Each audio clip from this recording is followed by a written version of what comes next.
Сәлем достар, мен бүгін сіздермен арыстан баб туралы айтатын боламын. Егер Шымкентке келер болсаңыз, міндетті түрде осы арыстан баб кесенесіне келіп көріңіздер достар. Ең алдымен арыстан баб кесенесінің алдында кітапхана бар. Сол кітапханаға кіріп көрдік.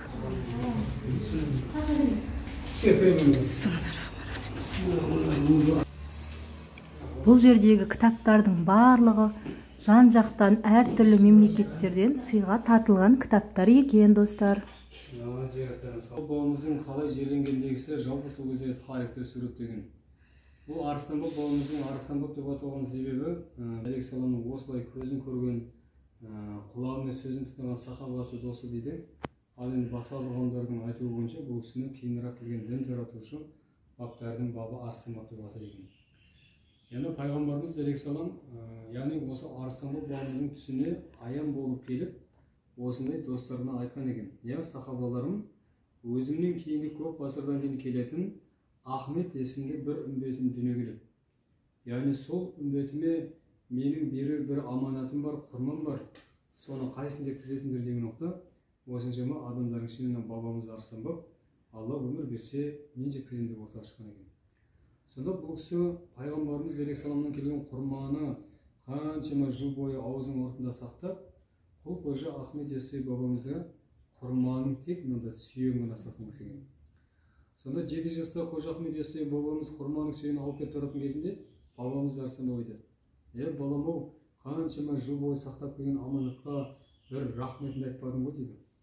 Сонда қожа Ахмет Яссауи бабамыз кетіп баратып айтқан екен: ата, құрманың еті сізде қалды, сізге барып түнерсін, құрманың сүйегі менде қалды, маған келіп бір Алладан тілек тілесін деп қожа Ахмет Яссауи бабамыз құрманың сүйегін алып кеткен екен.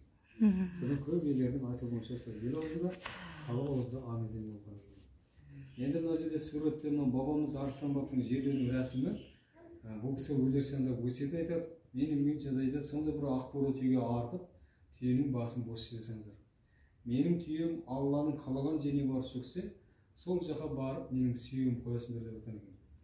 Бабамыз Арыстан бабтың түйесінің сонау Түркістан қаласы, Яссы қаласының бері шыққандасын, артынан қаншама елдердің беріп қойғандегісін, мына ақ бура түйенің Алланың қалауымен осы киелі отырар мекеніне келіп шөккендегісін суреттеген. Сонда суреттегенде мына түйенің бас жағындағы нұры деп суреттеген. Ал енді мына төрт жағында төрт кісіні адам күйінде ұстап тұрған, оны періштелер деп суреттеген.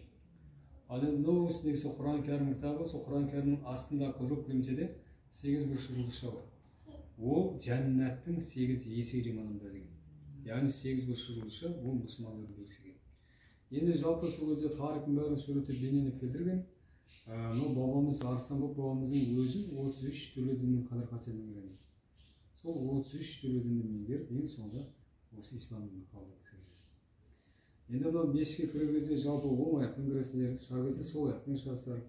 Бабаның әшетіне айналып, дуалды сипап, маңдай тегізіп, жаңағыдай өлген адамнан жәрдем сұрап дұрыс емес. Исламда тілекті қабыл ететін бір Алла, бәріміз бір Алланың құлы, Мұхаммед пайғамбарымыз есімін бөтекеміз. Енді мұсылман баласы бұл қабірстанда біз екі жағдайда зиярат жасайды екенбіз.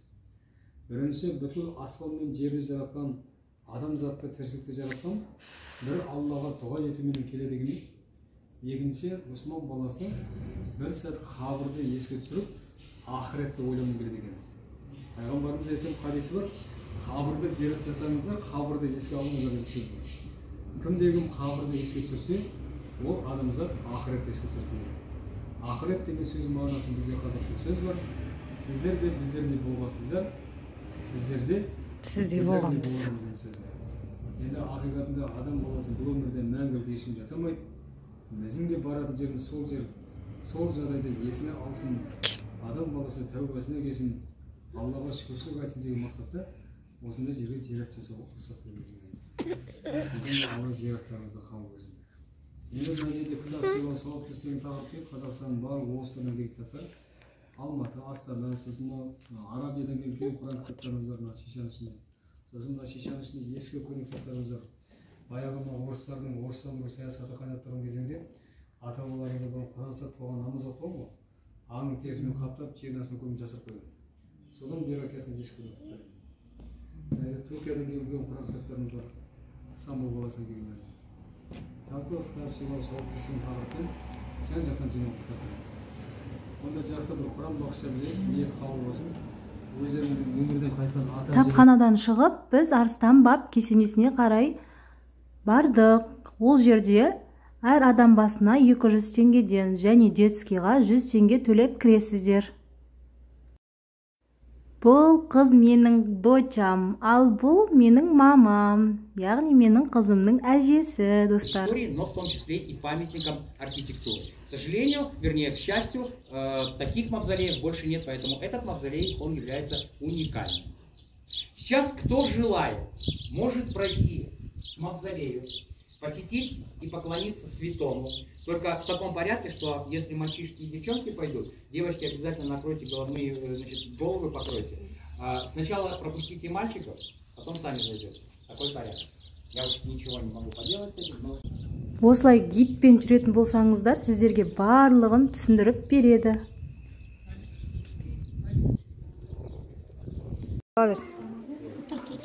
Няқа сал, Айша, няқа сал. Братишка, сестренка, Тиски сал. Сал. Ух ты! Он да классный. Сал. Ух ты! Арыстан баб кесенесінен шығып, мына жақта құдықтан шелекті тастап, су алып ішесіздер. Осындай тереңдікте орналасқан, бұл су ешқашан таусылмайды, достар. Және бұл судың дәмі тұзды, тура дәмі боржомиға ұқсас. Айша, бой бар, қаш.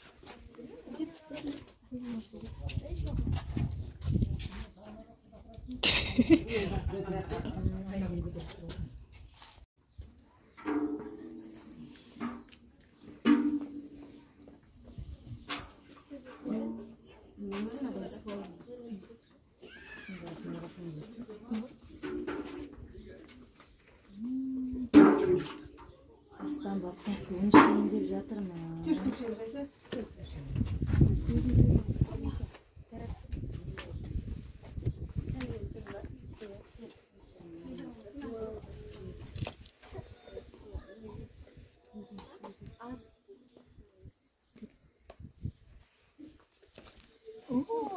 Боржоми ғой ма?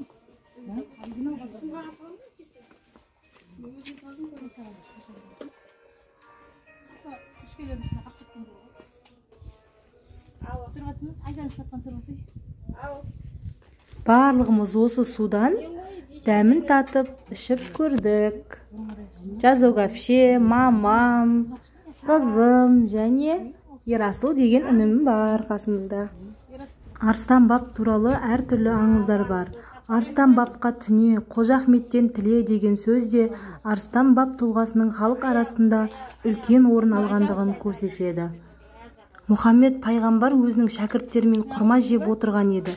Бір құрма қайта-қайта тұстан құлап, пайғамбар ішкі дауысты естиді. Бұл құрма сізден кейінгі 400 жыл алдағы уақытта туылатын мұсылман бала Ахметке арналған деген сыбыс естіледі құлағына. Сонда пайғамбар шәкірттерінің ішінен бұл құрманы кім иесіне жеткізеді деп сұрайды. Ешкім үндемейді. Бір кезде Арыстан баб былай дейді: егер сіз Алла тағаладан 400 жыл сұрап берсеңіз, мен бұл құрманы иесіне жеткіземін. Халық аңыздарынан және жазба деректеріне қарағанда Арыстан баб Ахмет Яссауидің ұстазы болып құрманы жеткізеді. Арыстан баб кесенесі Қожа Ахмет Яссауидің ұстазы жерленген орны болып келеді. Аңыз бойынша о дүниеге кетер алдында Мұхаммед пайғамбар Арыстан бабқа аманат таспиғын береді. Ол 11 жастағы бала Қожа Ахмет Яссауиге ұсынды. Арыстан баб кесенесінің жанында емдеу қасиеті бар, өте тұзды сулы құдық бар, достар. Жаңа сіздерге видеода көрсетіп кеттім сіздерге. Назарларыңызға рахмет.